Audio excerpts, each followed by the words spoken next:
Right, I'd like to say good afternoon and welcome to Blackburn Fire College. I've got Nicole in front of me, who is program leader and advanced engineering.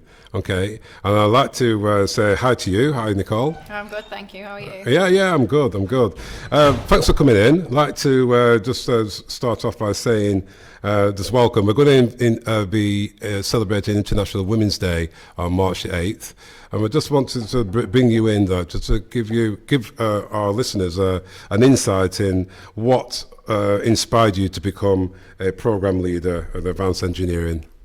So, bit of an unusual route for me. So I'm in engineering, but I'm actually a scientist. And I think for me, I've always been a little bit of a nerd, which wasn't very popular kind of with girls when I was younger. But there were a few things I used to be really into, like Xena Warrior Princess and Wonder Woman, and kind of seeing those like really, really strong women made me think, oh, actually, because you didn't see that many scientists that were female, you know, you've got people like Stephen Hawking who were always at the forefront, and Neil deGrasse Tyson, they're always the ones that we see. But seeing those, even though they're superheroes, made me kind of want to go, well, I could do this. Look at these really strong women, even though it's not the subject area that I'm interested in. So I said they're superheroes. They always just had this thing of, I want to be like them, you know, I want to be at the top and I want to do something. And I think because I've always been a self-confessed nerd and I've always been very inquisitive, it led me to the sciences and then fell into engineering. But since I've been in engineering, because it is a very, very male-dominated area, I've been doing a lot more in trying to get more females and young females, especially because they've got a little bit of a misguided image, I think, of what engineering is. So it's trying to combat that, because I didn't really know what it was when I first started. And you know, since I've been at the college and within engineering, I've kind of seen the possibilities and then the things, and looking at the female students that we've had and where they are now, that actually this is something that we need more females in and that we can really get involved in. So it's made me kind of want to move up the ranks, going from lecturer to program leader, so that I've got more influence over that. So I do a lot more now with trying to promote females and in that way. So by kind of moving up the ranks, I've got much more influence and kind of a bit more power to promote and to get more females in and do it that way, because I didn't have anything like that when I was younger. There was nobody really that was kind of in these positions or that was a bit more prominent in, you know, either scientific or engineering field. So I think I fell into it, but most people wouldn't know how to go about it. So I think for me, because I didn't have anybody to look up to or to take anything from, I'd like to kind of put that back to more younger women now. Do you know the situation in going into engineering? Mm-hmm. You know, what resistance did you experience, or if any? It was not so much resistance, but I think there's a preconceived notion, and especially among males, that it is kind of a more, because it's a heavily practical job, a lot of engineering, but then, you know, there's a lot of it that isn't. And most people think, you know, it's a hands-on practical, it's quite a dirty job, so it should only be men doing it, because everybody thinks, you know, women like to do the admin roles and just sit behind a computer. And, you know, going to businesses to speak about engineering, and I do see this still, you know, out in businesses now, and you say, oh, there are admin girls. Why are they not the girls that are out there? And so, yeah, there is still some, I wouldn't call it resistance, but there is some kind of preconception that if a woman comes in, she's here to do something related to admin. She's not here to actually do something related to engineering or science or anything that's physical and hands-on. But I think compared to where I was, I would say like 4 years ago, I've seen a big difference now, because we do, and especially here, we have a lot more females in engineering now, and I think it is shaping how, you know, the kind of students that we get and the interpretation of what the job is there. But yeah, maybe not resistance, but a little bit apprehensive, shall we say. I think some people are apprehensive about females coming into a sector that is very, very heavily male dominated. So what about okay, maybe barriers then? You know, if there's any barriers that you've tried to do something in terms of what you actually are doing now, because obviously you're a program leader now. So, you know, where do you end up? Where do you think you're going to end up? Where do you want to be? Where do you want to go? I'm not 100% sure. I quite like doing what I do now because I've got kind of the best of both worlds where I'm leading programs, you know, I'm shaping the curriculum, but I'm also still teaching, so I still get access to the students. I think if I was to go up a little bit higher, I maybe wouldn't get the same access to the students, and I don't feel like I'd quite have as much impact is what I do. Obviously, going higher means that you've got more influence on other things and you can shape the curriculum more, but you're not having that direct impact.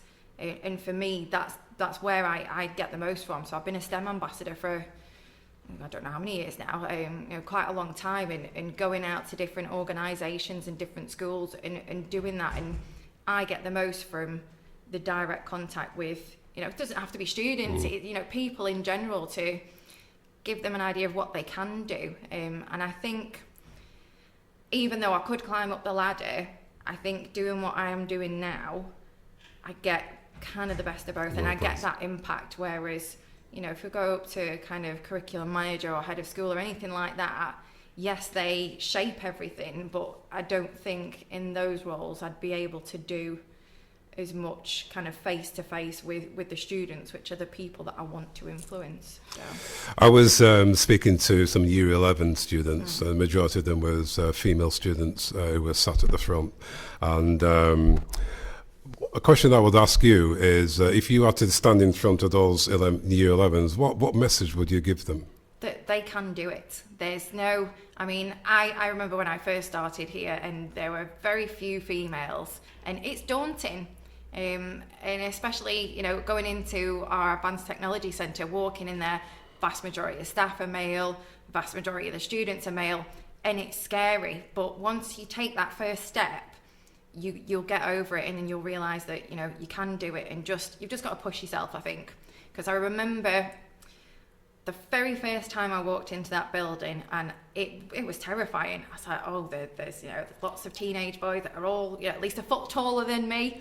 And when you're kind of walking around and you've got all these males that are quite a lot bigger, it can be quite intimidating. And then you've got lots of male staff that you don't know. And I was a little bit put off by that. And I did kind of think, I'm not sure if this is for me. But something in my brain just went, no, just do it, just try.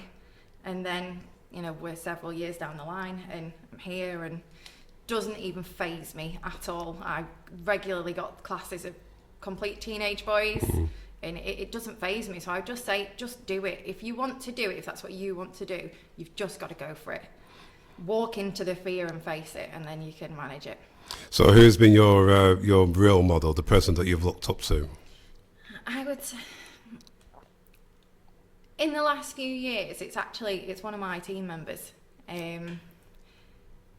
Again, she's very similar to me, but she started around about the same time, and she was just very fearless. She came in as a program leader, and she was just like, right, this is what we're going to do. I'm going to do it. I was like, oh, she's not taking any rubbish from anybody. She's just going. It was nice to see somebody in that environment with a lot of men around who just went in and took charge. And she was very similar to me, you know. She said, oh yeah, I was absolutely terrified about going into this job, but she just did it, and she still does now. And she is very fearless. I think herself, she feels like, you know, she will feel anxious, but it doesn't come across. And she always told me something I always tell my students now, you just got to fake it. You fake that confidence until you actually build it up. But yeah, she is somebody that I look up to and still go to her every day with everything that I've got, like, how can I do this, or this has happened. And yeah, she is somebody, she's just, you'll see her walking down the corridor and you'll know that is quite a, and I don't like to use these terms a lot, but like a strong woman, and she just has a presence when she's in a room. So Yeah, she is. What's your views on International Women's Day? Because when I lived in Eastern Europe, it was absolutely massive. It was a massive celebration. It's only in the last sort of 10 years that we're sort of grabbing hold of this now, because there have been changes, you know, in female dominated. Like even in government, you know, we've had 2 prime ministers who have been females. You know, obviously we've got the Queen, who's been up for, you know, been running the country for such a long time. But for me, I'm just trying to get that. The message that you just given now is absolutely, I think, imperative to the young people that we've got now, and I'm hoping that this International Women's Day is yet another step. For the message that you've just given to sort of empower these young people. So on the last sort of question I would like to ask you is International Women's Day, what does it mean to you? I think it means, for me, about people being equal, because obviously we have this, and there's an International Men's Day as well, because when we talk about it, I do get a lot of males saying, oh, what about International Men's Day? Yes, there is one. But we've been so far behind everything, and you see things about like the pay equality, but it's more than things, you know, like superficial things like pay. Yes, everybody wants to be paid equal for the same job, but it's more about kind of the respect that people give you. And growing up, I've always had a bit of a fear of men, but I think it's because of the lack of respect. And I think kind of pushing something like International Women's Day is not about saying, yes, women are amazing. Yes, they are, and, you know, we can do all the same things, but it's about just being equal. And I think we're still very far from that in a lot of ways.